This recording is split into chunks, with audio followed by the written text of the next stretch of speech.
You're watching the Afia Business Morning. This is the Eastern Business Report. And on today's edition of the Eastern Business Report, we'll be having a conversation on the 971 billion Naira 2025 budget matters arising for the Enugu State House of Assembly.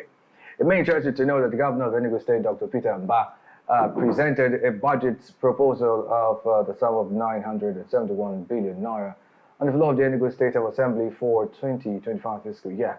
Now, indeed, this is a record amount representing 86.4% increase from the revised 2024 budget, hence dubbed budget of exponential growth and inclusive prosperity.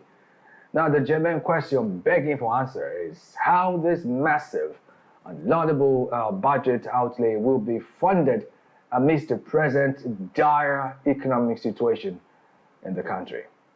Now, this and more will form the basis of our conversation this morning. My name is Ubong Kings. Welcome.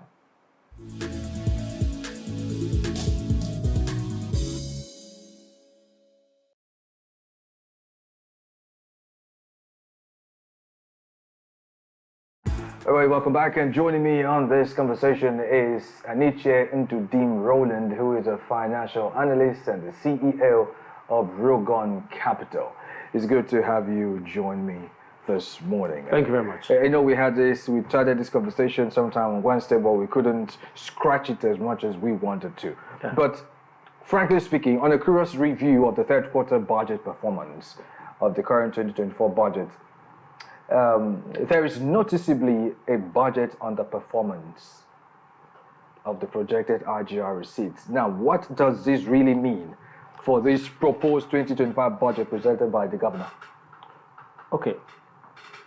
First of all, the current budget running, because there are revenue shortfalls, definitely is the revenue that is going to be used to fund all the government projects. Right. So most likely what will happen is there will be slow pace of delivery of projects, more especially projects that are meant to be completed this year. There's going to be a slow pace of work on them. Possibly some might not be completed. Now, you could see, normally in every budget presentation, you're supposed to highlight your deliverables for the first year. Or the resources you used for the current year, you present to the House, I've been able to do this and this and this. We're talking about milestones or signature projects for the year, but nothing was mentioned. So we're almost 2 years down the line. This is 1 year and 6 months, and 6 months away from 2 years. So the question people will ask, okay, after 2 years, what are your deliverables? And so this is something that has to be properly managed, and that the government does not become a victim of its set targets. They set out targets for themselves. The Enugu new cities, the smart cities, the dualization of Pinox, Ugogo, Usuka Road, another massive road construction from Nkano axis down to Hamufu and Udenu local government. These are massive projects. Then he's also doing the old projects, renovating of the conference center and the hospitals by the side and the presidential hotel. So these are massive projects that he has to execute and complete. And you still have your own project you came along with. So it's a lot, but your funds are limited, and time is not your friend. Yeah, that's true. But the question really is, now, you've already said something that pretty much looks as if there is, that this is posing a threat, a potential setback, as it were, to fund the numerous development projects the state seeks to achieve this year. And you said it would be pretty much a slow pace and eventual, maybe on completion of projects. Exactly. Now, are you saying from your point of view as a professional in this space that the budget was unrealistic? The president's budget projection, IGR projection, is about 220. Can we get the slide Yeah, for the third quarter budget so that we're speaking factually? While we try to get that, let's get your thoughts first. Okay. Yeah. Presently, they have, after 9 months, they've done an average monthly IGR of 3.3 billion. And you're projecting 509 billion. 509.9 billion. For 2025. That's the IGR, yes. That's an average of 40 billion. Per month. Per month. So from 3.3 to 40 billion per month. That is huge. Within a month. Within a month. So that jump is huge. It's huge. And so even if you double current rates people are paying next year for this year, next year, you will still not achieve 40 billion a month. Yeah. You will not. And so there are also huge budget constraints. When I say constraints, you also have loan obligations the state is paying. Previous loan obligations. I don't know if they accessed the 150 billion that was budgeted in this current budget. There's no evidence to that. It's in the budgets of 2024. There's no space that is being disbursed and utilized. Yeah. So that one is another kettle of fish on its own, with its own implications if they have actually done that. So you have budget constraints like outstanding loan payments, which reduces the amount of funds to be utilized. Recently, I even saw 24 billion as unpaid pensions and gratuity. Yeah, that was also captured huge. Also. Yes, that's another. Yes, that's huge. Yes. So you could show them. You could show. It's the auditor's reports as our auditor's report. Okay. We'll put up on screen real soon. It's a video that I created. We'll put that up on screen right now, page 24. While the controller is trying to get that ready. Now, one of the questions I want to ask really is that's it. That's it on the screen right there. Okay, you go down to you'll see. Okay. That's the page. Yeah. Yeah. The last one, there's this. This report is covering it. You see gratuities. 24.2 billion. Yeah. That's people's retirement benefits, which should be paid. It's an indictment of the past three governments. Right. I must give credit to the government for actually publishing reports like this, even all the quarter reports.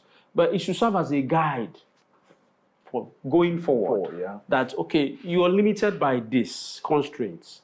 And so going bullish in your projection, it doesn't add up and realistic considering present realities. Economic realities, yeah. You've not achieved your IGR for this year. You only did 15% under 9 months. And you're going ahead to bump it up to 40 billion. That's, so you technically be putting yourself for failure because you're not going to achieve it in all reality. So even if you want to take loans, it's going to be heavy. It's going to be a very huge drain. Talking about loans, I was stumbled on a statement a certain government official or professional rather did say. Okay. Let's use a professional. They did say that loans are also ways of it's also revenue of a sort. What are your thoughts on that, first of all, before we get back to this? Okay, now loans are not revenue. It's only to support a revenue. Because a loan is a liability. You have to pay back with interest. So the loans can never, ever be technically termed as a revenue. It's something that needs to be put out there so that people don't get confused because there's a payback day. And that payback is a drain. It's going to be a drain because you have to give up certain things in the future. You could see pensions and gratuity, which is one of the setback. Normally, you shouldn't have pensions and gratuity of this sum. Maximum, maybe 1 year or within the year, pensions owed for the year. And accumulating it to 24 billion That's a complete indictment on the past three governments. And so, if this government wants to address it, possibly within the next 4 years, if you divide 24 billion by 48 months, you'll be talking about 500 million every month in a bid to clear it off. 500 billion. The total allocation of the state is about 9 billion. When you take off salaries, servicing of loans, development projects, what is left? It might not be enough. So these are the clear issues we need to look at critically. If the government is thinking of hiking all levies, nobody is going to be a winner. It's going to be demanding on the citizens. Even this National Assembly, the State House of Assembly that I'm actually appealing to look at it passionately, as having the power of the purse and representatives of the people, they should look at it passionately and recommend a review. 50% review is fair. You can't match the economy of Akwa Ibom State that is proposing 900. Anambra State, which is, let's say, the big brother, projected about 400 billion. That's its budget for 2025. So it's manageable. The most important thing is the state should not make itself a victim of its own set targets.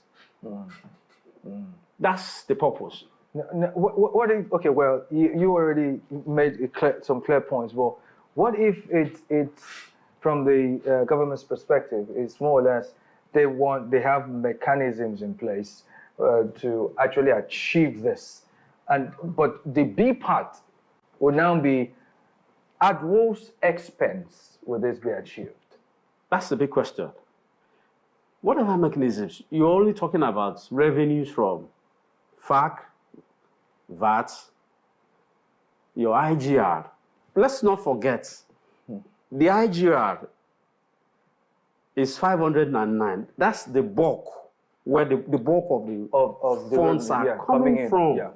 So that's a major fulcrum upon which this budget was built upon.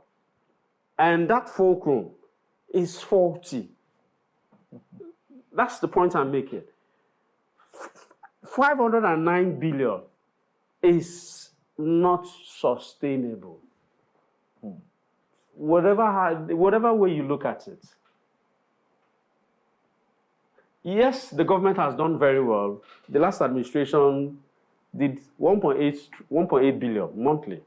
Now they are doing 3.3. That's a jump of 1.5. So make a projection of, you're doing 3.3, make a projection of 4.5 billion. It's manageable. So what we're doing here, it's more or less like giving inputs to the budget, more or less like an input from the public or feedback. That, okay, State House of Assembly, please look at this. You're not antagonizing the government, but you're just doing your legitimate duty as speaking response from the public to this.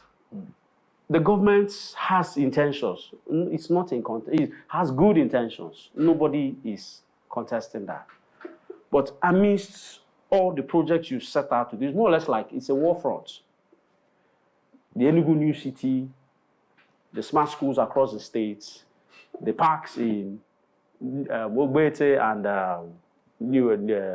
Gariki area, the massive road connecting from Enugu East to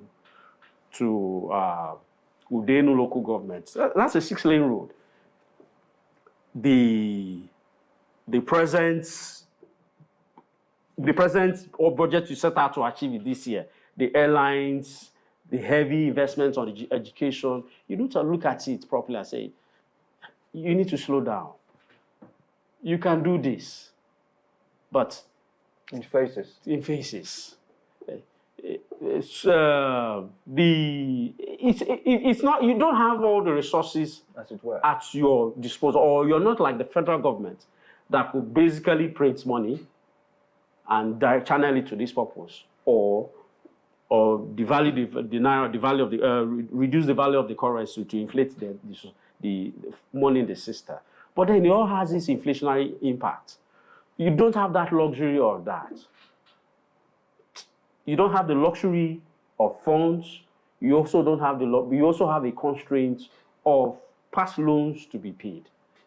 I think we need to see the auditor's reports. Oh, we will. Okay, we've seen it. We did that at the point, yeah? It's incumbent that they look at this objectively. That's the National Assembly. It's before the State House of Assembly. They should look at it dispassionately and say, Your Excellency, we appreciate your intentions, but based on the facts on ground, these are reports from the state government. Your government, say, look at it passionately and say, yes, you want to embark on massive development project. Yes, you want to invest heavily on education. Yes, you want to purchase aircraft for airlines. But then you have limited funds for this. That's the purpose of this discussion. Let's take a short break. When we come back, we're going to be talking about this deficit balance of 278.9 billion naira. How do we fix, or rather, how will this deficit be financed? Take a short break. When we come back, we'll continue this conversation. Please stay.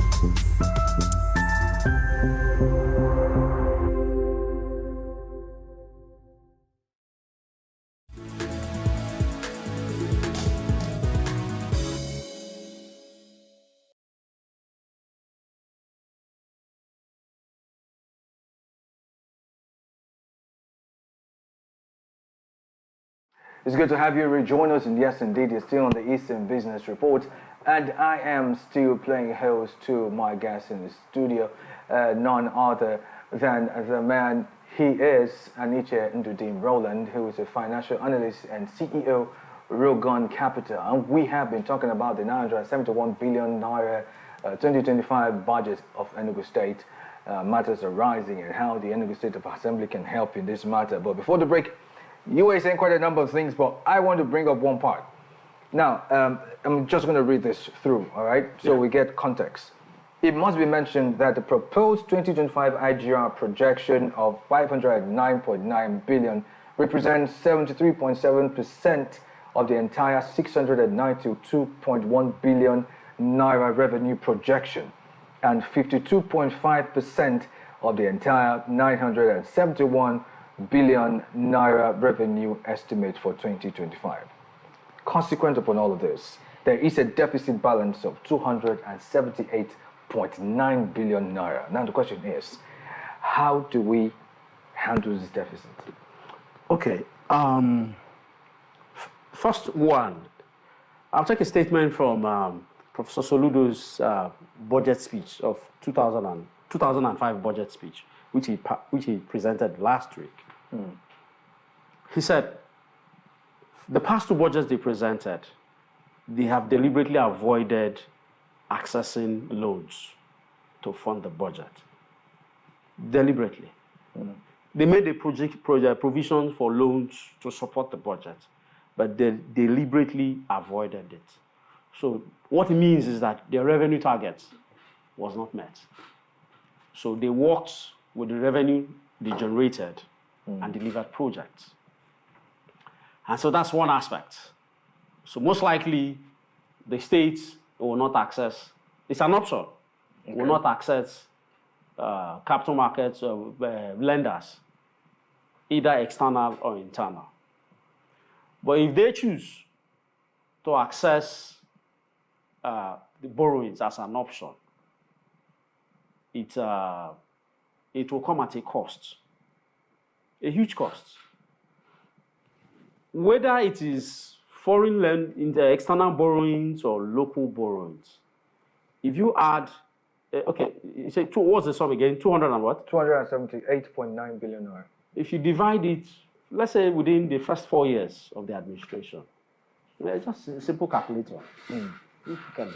That'll be like 8 Just do 89 divided by 48 months. Hold on. 278 divided by 48. That's roughly a sum of 4 billion. 4 billion naira. 4 billion naira is 50%, is about 50% of the FAC allocation per month the state takes. If you divide it further by 8 months, by 96 months, that's 8 years, is 2 billion. It's a bit too, yeah. That's half of it. 25%. You could see it's huge. And so your capacity, that is without interest. That is without interest. If you add the interest elements, if you take any loan from any Nigerian bank right now, the maximum you pay is maybe 26, 29%. The projection I did for the 60 billion loan that was approved by the state in last year, Yeah. the projection was 2.1 billion every month at 29% interest. That's a 60 billion loan. And you're talking about 4 times that amount. 60 billion to 280, 4 times. So you should be talking about 8 billion. 8 monthly, yeah. So there's nothing left. The total allocation of the state is about 9 billion, and you're paying 8 billion. So there's nothing left for the state. When it comes to equal instrumental repayment, you know, in loan repayment, you have either reducing balance or equal instrumental payments. So equal instrumental payments. So that's the picture before you. And I don't want a situation, pensions and gratuity are owed, because that is going to be that is going to be there's this word, the setback. There's this word I'm trying to use. Something will give way. Something must give way. If you access such funds like that, then pensions and gratuities will continue to be owed, which is it's not a pleasurable sight. You can imagine you work for an entire 35 years and you're not paid your pensions or gratuity. I have an experience. I worked in a bank prior to the old Pension Act. I worked for 4 years in a bank, and what was remitted as pension was just 48 naira. Thank God for the new Pension Act. Yes, the 4 years is gone. 48 naira. So you can now imagine pensioners that are owed outstanding gratuities for God knows how many years, amounting to 24 billion. That is huge. And so I don't want this administration to fall into that trap of having to abandon pensioners. I get that. Okay, I wish we had more time, but time is fast spent. But so right now, your thoughts would be, in a nutshell, because time is running out. Now, in a nutshell, your thoughts would be that there is a need to revisit the budget. Exactly. And pretty much cut it at a certain percentage, Exactly. maybe 50. Exactly. And that would be more realistic. More realistic. And more achievable. Beautiful. Okay, beautiful then. I just hope that we'll have to get the word out, because the truth of the matter is, it's one thing on one hand to do projection, and it's another thing for it to be realistic enough to be achieved. Achieved, exactly. Yeah. So thank you so much for your time. Thank you so much, Ndidi. Thank you very much. Thank you so much. And in case you don't know, you can do well to share your thoughts with me. Drop up a comment or two on our dedicated Afia Business YouTube channel. Type in the search bar www.youtube.com/Afia While you're there, do well to hit the like button. Remember, you should subscribe so you get notifications on all business-related content coming to you from Afia TV. You can also follow us on socials, Instagram more specifically, with the handle at Afia Business _ to be part of our social media community. And, well, that's the size of the package today on the Eastern Business Report. You're still watching the Afia Business Morning live from Enugu State, Nigeria. Coming up next is on Afia. My name is Ubon Kings. Stay tuned.